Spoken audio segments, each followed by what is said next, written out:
no, you're wrong. Now, Christianity absolutely 1000% stole and repackaged and rebranded concepts from older religions and ancient pagan traditions, but they just didn't steal this particular one.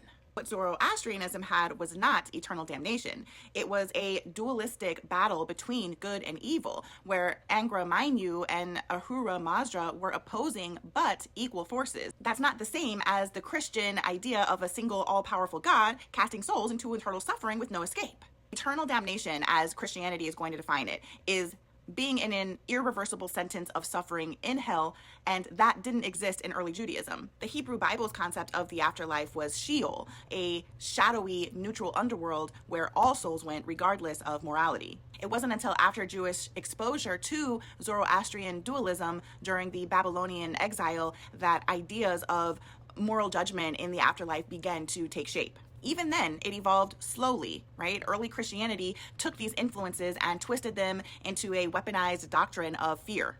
But the fire and brimstone version of hell as an eternal torture palace, that's what I said is a uniquely Christian invention.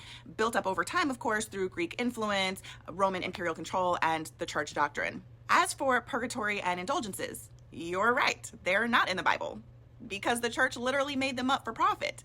And also, I never said that they were, okay? You gotta listen, all right? The practice of selling indulgences was so corrupt that it directly led to the Protestant Reformation. And your claim that indulgences come from Buddhist karma charms, not the same thing.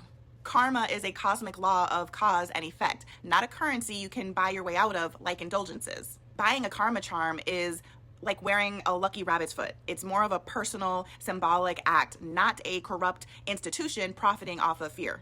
I mean, there's actually zero, historical evidence to suggest that Christian indulgences were influenced by Buddha karma charms. The church didn't need Buddhism to come up with ways to exploit people for money. They did that all on their own.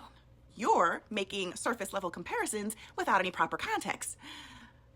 Don't do that.